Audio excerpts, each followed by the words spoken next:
মহাত্মা গান্ধী বিশ্ববিদ্যালয় এখানে আমরা করে দিয়েছি। নন্দীগ্রাম 2 নম্বর ব্লকও স্বর্ণময়ী যোগেন্দ্রনাথ কলেজ তৈরি হয়েছে। অনেক কর্মতীর্থ তৈরি হয়েছে, আমি সবটা বলছি না কারণ আমার আজকে 3টে প্রোগ্রাম আছে, সময় লাগবে বলে। এরপর আমার কন্টায় মিছিল আছে, তারপরে আমার এগরায় প্রোগ্রাম আছে। মনে রাখবেন, আমরা এখানে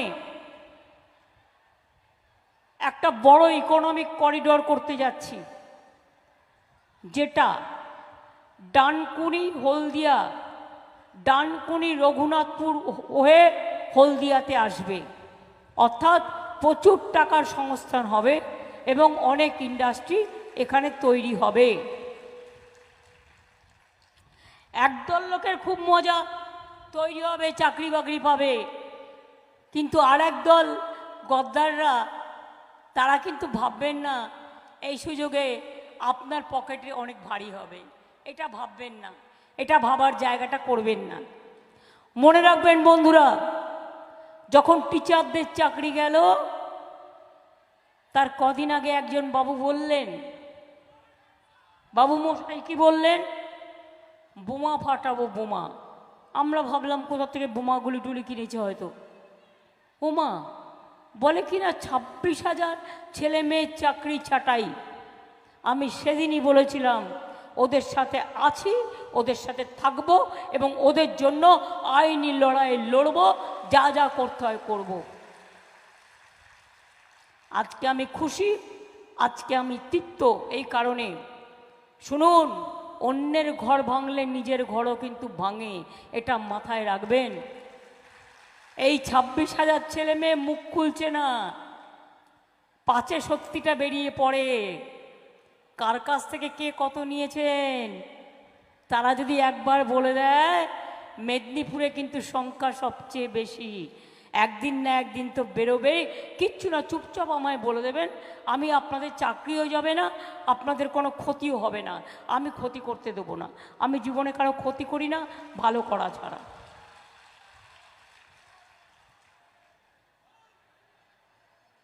মানুষ খেকো বাঘ দেখেছেন, চাকরি খেকো বাঘ দেখেছেন? আপনাদের জেলায় চাকরি খেকো বাঘেরাও আছে, সাবধান জনগণ, সাবধান। চাকরি খেকো বাঘেদের অবদান, বোমা ফাটাবে, চাকরি খাবে, আর বড় বড় কথা বলবে, আর লুট করে বিজেপি দিল্লিতে ক্ষমতায় আছে বলে ইলেকশন কমিশনকে দিয়ে মেদিনীপুর লুট করে। আমি এখনও জোর করে বলছি, আমি কোর্টে কেস করেছি, আমার কেস এখনও পড়ে আছে, আমি আজ নয় কাল এর বদলা নেবই নেব, আমি বলে গেলাম। কারণ ওটা কিন্তু নন্দীগ্রামের মানুষের রায় নয়। আর একটা কথা, আমাদের যারা ক্যান্ডিডেট হয়েছেন, কন্টাই এবং তমলুক বলে যাই, সাথে নেতাদেরও, এখানে কিন্তু প্যাকেট চলে, 1 2 3 4 5 6, রাতের অন্ধকারে পকেটে গুজে দিয়ে যায়। লক্ষ্য রাখবেন, লক্ষ্য রাখবেন। আর যত মন্দির আছে, মসজিদে কম যায় কারণ ওরা তো মুসলিমদের পছন্দ করে না, সব মন্দিরে কিন্তু টাকা দেয়।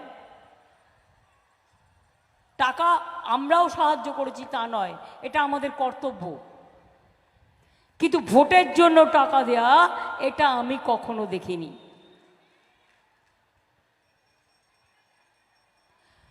জিজ্ঞেস করুন কমরেডদের, কি করিনি হলদিয়াতে, এই জেলায়। নন্দীগ্রামে তো বাস স্ট্যান্ডও করে দেওয়া হয়েছে। মনে পড়ে লড়াইয়ের সময় বাব্বাটা কোথায় ছিলেন? 15 দিন বাড়ির থেকে ভয়ে বেরোননি। আর আমি এখনো চ্যালেঞ্জ করে বলছি, সিপিএমের সাথে আন্ডারস্ট্যান্ডিং করে আপনারা নন্দীগ্রামে এই গণহত্যা ঘটিয়েছিলেন, একদিন না একদিন তা প্রমাণ হবে। এবং সিপিএমের যারা বেঁচে আছে, লুকিয়ে লুকিয়ে জিজ্ঞেস করবেন, তারা সমস্ত ঘটনা বলে দেবে। আর সেদিন আমি না থাকলে নন্দীগ্রাম থাকতো না। আমি গর্বের সাথে বলি, রাতের পর রাত আমি রাস্তায় কাটিয়েছি, মানুষের পাশে ছুটে এসেছি, নিজে একে সেই টাকা বিক্রি করে সাহায্য করেছি। আজও 21শে জুলাই নন্দীগ্রামের শহীদ পরিবার যায়, তার কারণ আমরা শহীদ তর্পণে শহীদ স্মরণ করি, এরা করেনি। আমি নয়াচরে মৎস্য হাব তৈরি করে দিচ্ছি, অনেক মৎস্যজীবীদের একটা ইন্ডাস্ট্রিও হবে, পোর্ট হচ্ছে, সেখানেও 25,000 কোটি টাকা ইনভেস্টমেন্ট হচ্ছে, 25,000 ছেলে মেয়ে চাকরি। হলদিয়াতে 17,000 কোটি টাকা ইনভেস্টমেন্ট হয়েছে এবং 1 লক্ষ ছেলে মেয়ের। এছাড়াও আপনাদের এখানে কাজু বাদাম থেকে শুরু করে, মাছ থেকে শুরু করে, বাসন কাঁসার বাসন থেকে শুরু করে, সিল্ক থেকে শুরু করে, মাদুর থেকে শুরু করে সব কাজ করেন আপনারা। আপনাদের অনেক কিছু করবার উৎসাহ আছে এবং আপনারা করেন। আমরা মৎস্যজীবীদের বলেছিলাম 10,000 টাকা করে, 10,000 টাকা 2 মাসের জন্য দেব, যে 2 মাস তারা সমুদ্রে যেতে পারে না টাকাটা তারা পাবেন। আমরা ইলেকশন কমিশনের পারমিশন চেয়েছি, টাকাটা পেলেই, পারমিশন পেলেই টাকাটা আপনারা পেয়ে যাবেন। আর আমি যখন কথা দিই তখন কথা আমি রাখি। সমুদ্র সাথী যারা সমুদ্রে যান মাছ ধরতে, মনে রাখবেন আজ হোক কাল হোক ওই 5,000, 5,000, 10,000 টাকা আপনারা পাবেন। একটু দেরি হচ্ছে, তার কারণ ইলেকশন কমিশন, সব ব্যাপারে তার পারমিশন চাই। 3 মাস ধরে কোনো কাজকর্ম করতে হবে না, সারা দেশে শুধু ইলেকশন করলেই হয়ে যাবে। যার ইলেকশন হয়ে গেছে সে নাক ডেকে ঘুমোচ্ছে, আর যার ইলেকশন হয়নি তারা রোদ্দুরে ঘুরে ঘুরে বেড়াচ্ছে, আর ইলেকশন কমিশন বিজেপি যা বলছে তাই শুনছে। কলের পুতুল যেমন ঘোড়ায় চাবি দিয়ে ঘোরাচ্ছে আর ঘুরছে। মনে রাখবেন, হলদিয়াতে আমি রেলমন্ত্রী থাকাকালীন দীঘা তমলুক কে করেছিল মনে আছে না ভুলে গেছেন? আমরা তো তাড়াতাড়ি ভুলে যাই, তাই না? দীঘা তমলুক করে দিয়েছিল কে? মনে পড়ে? নামটি মনে পড়ে? 9 মাসের মধ্যে করে দিয়েছিলাম দীঘা তমলুক। মাথায় রাখবেন, আমি না থাকলে কোনো দিন দীঘা তমলুক হতো না। রেলমন্ত্রী থাকাকালীন Haldia Asansol express, Haldia Chennai express, Puri Digha express, Panskura Haldia double line, হলদিয়াতে ডিএমইউ কোচ ফ্যাক্টরি, এছাড়াও মনে রাখবেন Tamluk Digha rail line, Digha Jaleswar Puri rail line, Digha Palichak rail line, Tamluk Basulia Sutahata double line, Malda town Digha express via Rampurhat, এগুলো আমি করেছি। আর হলদিয়া বন্দরকে যুক্ত করেছিলাম রেলের সাথে, যাতে হলদিয়া বন্দরের সুবিধে পায়। দীঘায় হেলিপ্যাড পার্মানেন্ট, দীঘা হেলিকপ্টার সার্ভিসও চালু করিয়ে দিয়েছি। কি হয়েছে কি হয়নি একটু মনে করিয়ে দিচ্ছি কথাগুলো। তাম্রলিপ্ত মেডিকেল কলেজ হয়েছে কি হয়নি? নতুন মেদিনীপুর ডিভিশন হয়েছে কি হয়নি?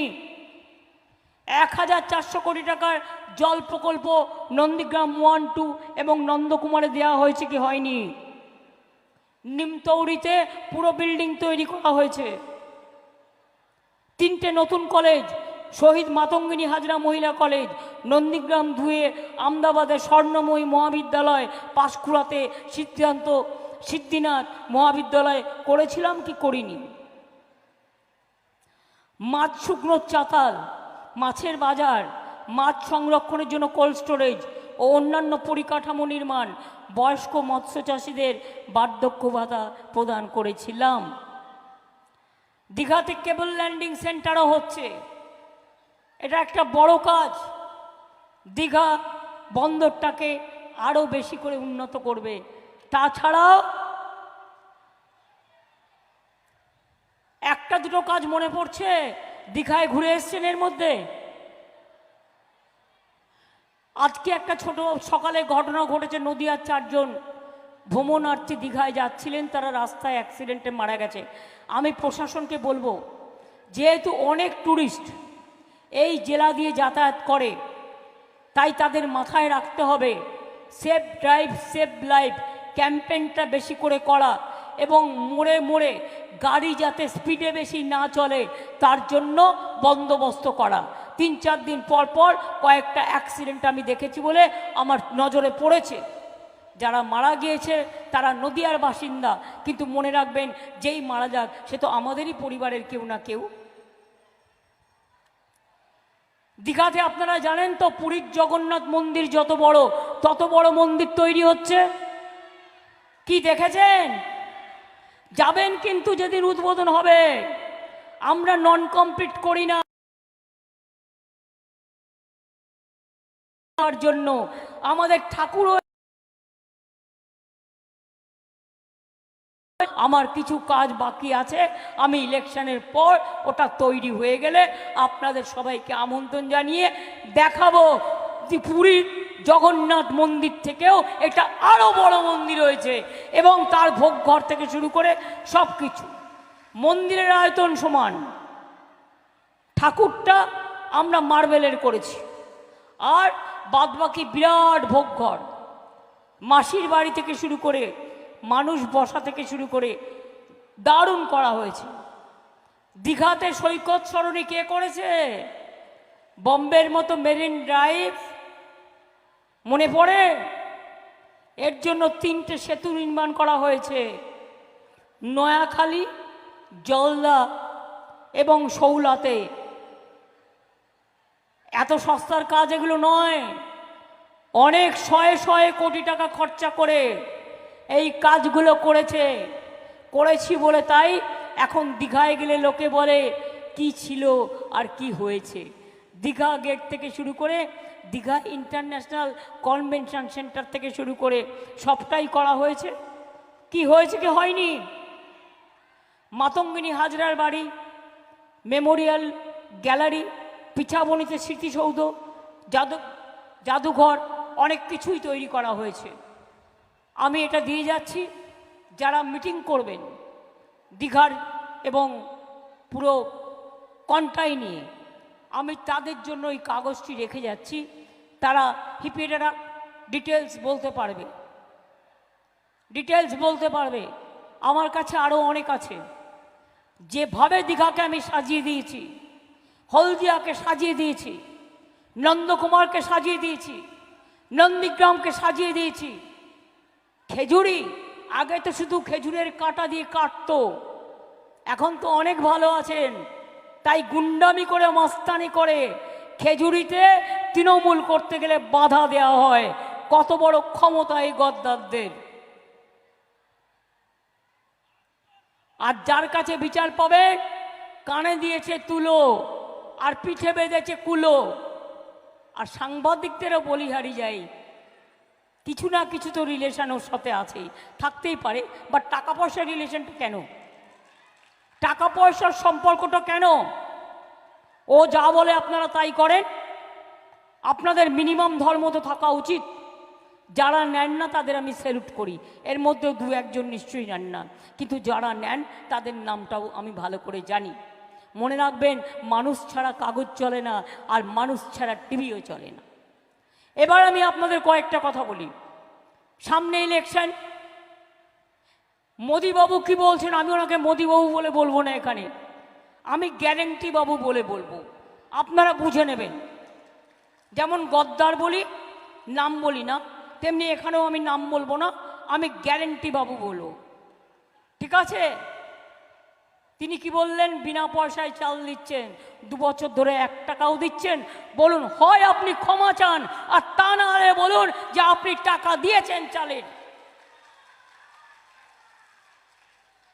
420 নতুন গ্যারেন্টি,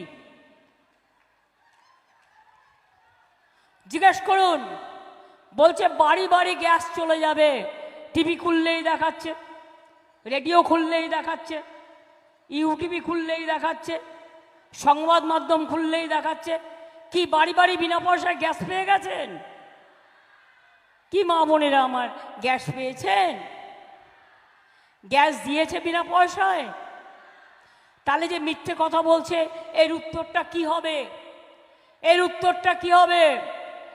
তার মানে গ্যারেন্টি বাবু, 420 গ্যারেন্টি গ্যাস বেলুনের থেকেও বড় গ্যাস বেলুন। No guarantee. এবার কি বলছে? সবাইকে বিনা পয়সায় বিদ্যুৎ পৌঁছে দেবো। দিয়েছে কাউকে? কাউকে দিয়েছে? কাউকে দিয়েছে? কাউকে দিয়েছে? তাহলে মানেটা কি হলো? 420 নো গ্যারেন্টি। এবার বলুন, আবার বলছে 70 বছর বয়সের পর চিকিৎসা করে দেবো। আরে ভাই, 70 বছর বয়সের পর কদিন লোকটা বাঁচবে? তুমি চিকিৎসা করে দেবে, আর বাচ্চা থেকে তার চিকিৎসাটা আমরা করব। স্বাস্থ্যসাথী আমাদের আছে, তোমার দয়া আমরা চাই না। বয়স্ক লোকেদের আমরা সম্মান করি, তারাও স্বাস্থ্যসাথীর আন্ডারে আছে। মিথ্যুক, মিথ্যে কথা বলা। তা আগে বলনি কেন? ইলেকশনের সময় ভাওতা দেয়া, নো গ্যারেন্টি 420।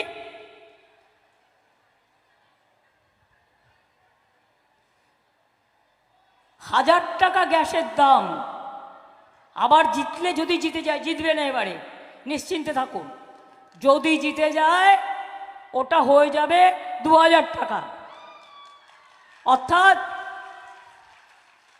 2000 টাকার গ্যাসে ফুটবে বিনা পয়সার চাল।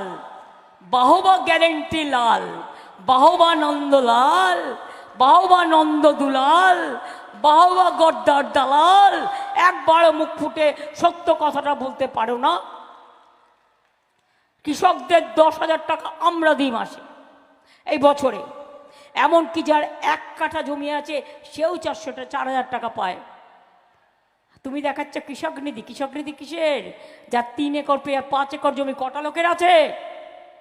এখানকার চাষিরা তো গরিব চাষি, তাদের অত একসাথে নেই। 1 বিঘে থাকলেই ভাববে ওই 1 বিঘে জমিতে আমি চাষ করব।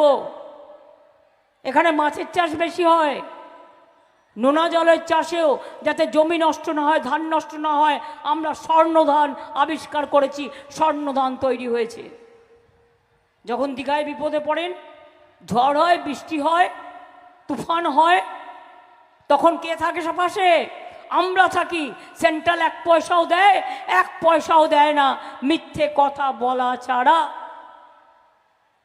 তা ভোটটা দেবেন কাকে? নো গ্যারেন্টি 420 কে আবার দেবেন?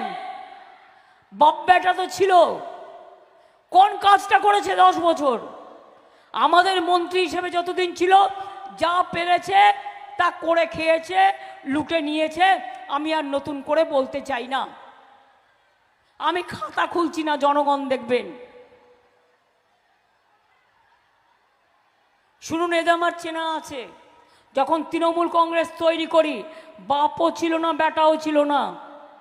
সেদিন ইলেকশানে এখানে কন্টাইতে দাঁড়িয়েছিল অখিলগিরি, ওনারা নয়, ওনারা তখন কংগ্রেসের হয়ে দাঁড়িয়েছিলেন এবং তখন তারা 3rd পজিশনে পেয়েছিলেন। গদ্দারও আমার হাত দিয়ে জেতবার আগে অনেকবার ইলেকশানে হেরেছে।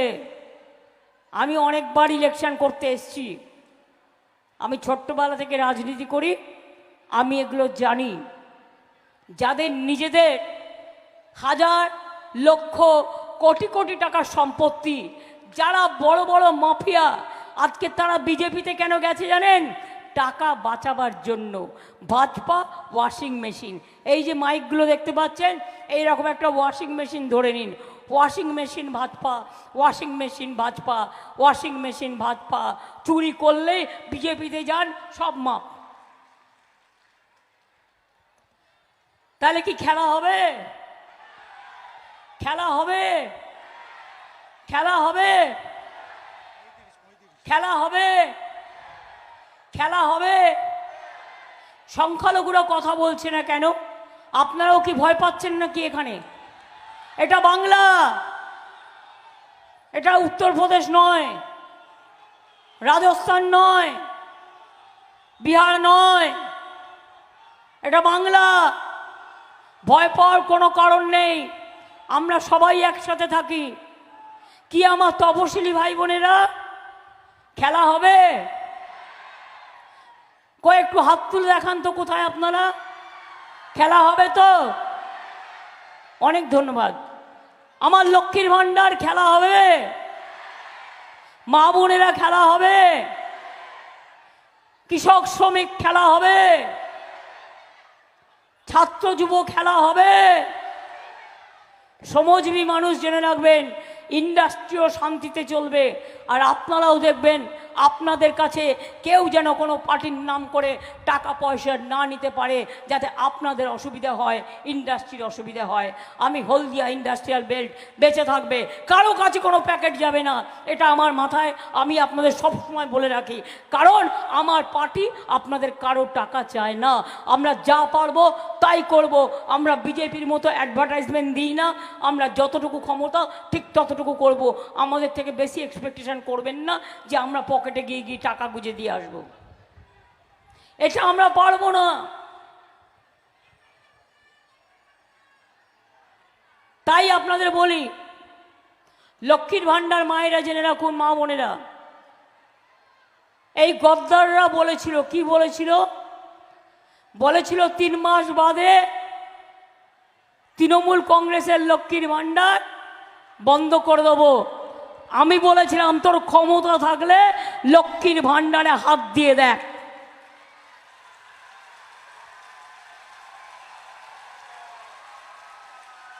এটা তোমরা দাও না, আমরা দিই।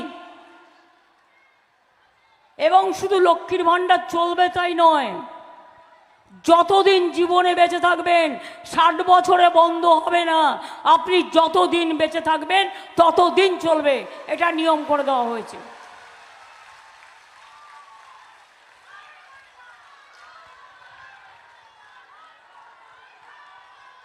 আমরা 4টে প্রতিশ্রুতি দিয়েছিলাম ইলেকশনের আগে, 21-এর বিধানসভা ইলেকশনের আগে। 1, বিনা পয়সায় রেশন দেবো, দিচ্ছি। 2, লক্ষ্মীর ভান্ডার করব, করেছি। 3, আমরা বলেছিলাম যে সত্যিকালজি 3, আমরা বলেছিলাম আমরা কৃষক ভাতা 10,000 টাকা দেব, দিয়েছি। 4, আমরা বলেছিলাম স্মার্ট কার্ড ফোন দেবো, দিয়েছি। সবুজ সাথী বলেছিলাম, বলিনি, তাও দিয়েছি। সবাইকে দিই। সাইকেল পান তো ছাত্রছাত্রীরা, কি মা বাবারা, তারা তো জানেন, বাবা মায়েরা তো জানেন, ছেলে মেয়েরা পায় তো। 12 ক্লাসে স্মার্টফোন, কন্যাশ্রী, শিক্ষাশ্রী, বিয়ে না হলে রূপশ্রী, সব কিছু দিই আমরা। আমার মুয়াজ্জম আছে, ইমাম আছেন, লোকপ্রসার শিল্পী আছে, জায়ের থান আছে, মাঝের থান আছে, বেরিয়াল গ্রাউন্ড আছে। আমরা সব কিছুকে, আমরা তাদেরও নানা রকমভাবে পাট্টা দিচ্ছি, জায়ের থান এবং বেরিয়াল গ্রাউন্ডকে, এবং বিশেষ করে মাঝের থানকে, যাদের যেখানে যেটা প্রয়োজন। আমি খুশি যে আমার এখানে সর্দারজি ভাই বসে আছেন, সংখ্যালঘু ভাই বোনেরাও বসে আছেন। থ্যাংক ইউ সো মাচ সত শ্রী আকালজি। আপনাদের সকলকে অনেক ধন্যবাদ যে আপনারা সকলে এসছেন কষ্ট করে এখানে, প্রত্যেকে এসছেন। অনেক অনেক ধন্যবাদ এবং নমস্কার আপনাদের। কি আপনারা চান তো মোদি যাক, দেশ থাক? মোদি যাক, দেশ থাক। মোদি যাক, শান্তি থাক। মোদি যাক, ধর্ম থাক।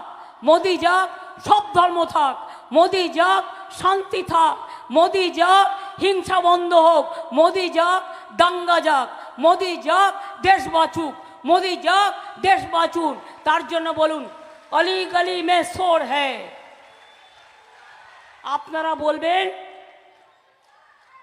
420 चोर है। अली गली में शोर है, अली गली में शोर है, अली गली में शोर है, अली गली में शोर है, अली गली में शोर है, अली गली में शोर है।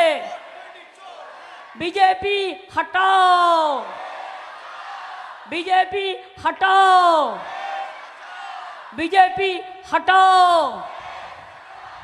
একটা কথা বলি, বাইক নিয়ে যেমন কাটাকুটি খেলবেন না, তেমনি ভোট নিয়ে কাটাকুটি করবেন না। তার কারণ সিপিএমটা আবার কংগ্রেস আর সিপিএম মিলে বিজেপির টাকায় তারা ভোটে দাঁড়িয়ে ভাবছে একটু ভোট কেটে দিই, তৃণমূলটা যদি হারে তাহলে আমাদের লাভ হবে। একদম একটা ভোটও সিপিএমকে দেবেন না, একটা ভোটও কংগ্রেসকে দেবেন না। অল ইন্ডিয়া লেভেলে অনেকে আমায় ভুল বুঝেছে। আমি বলেছি বাংলায় কোনো জোট নেই, কিন্তু ইন্ডিয়ায় যে জোটটা ওটা আমি তৈরি করেছিলাম। ওই জোটটা দিয়ে আমরা সরকার তৈরি করব। আমরা জোটে থাকব, জোটে আছি আমরা। এখানকার সিপিএম নেই, এখানকার কংগ্রেস নেই, কিন্তু অল ইন্ডিয়া লেভেলে ইন্ডিয়া জোট আমি তৈরি করেছিলাম এবং ইন্ডিয়া জোটে আমরা থাকব। ভুল বোঝাবুঝির ব্যাপার নেই। ইদানিং আমি লক্ষ্য করছি কোনো সংবাদ মাধ্যমে ভুলভাল খবর দেওয়া হচ্ছে, বিভ্রান্ত করা হচ্ছে। এটা ঠিক নয়। আমি এটুকু বলে সকলকে আমার প্রণাম, আমার সালাম, আমার জোহার, আমার অভিনন্দন, আমার শুভনন্দন, ছোটদের আমার শুভেচ্ছা, নিউ জেনারেশন নতুন ভোটারদের আমার অনেক অনেক অভিনন্দন, অনেক অনেক ধন্যবাদ, অনেক অনেক কৃতজ্ঞতা, অনেক অনেক ভবিষ্যতের শুভেচ্ছা জানিয়ে আমি আমার বক্তব্য শেষ করছি। জয় হিন্দ, বন্দে মাতরম, তৃণমূল কংগ্রেস জিন্দাবাদ, তৃণমূল কংগ্রেস জিন্দাবাদ, তৃণমূল কংগ্রেস জিন্দাবাদ, মামাটি মানুষ জিন্দাবাদ, মামাটি মানুষ ধন্যবাদ। জয় বাংলা, জয় বাংলা, জয় বাংলা, জয় বাংলা, জয় বাংলা, জয় বাংলা, জয় বাংলা। মামাটি মানুষকে ধন্যবাদ।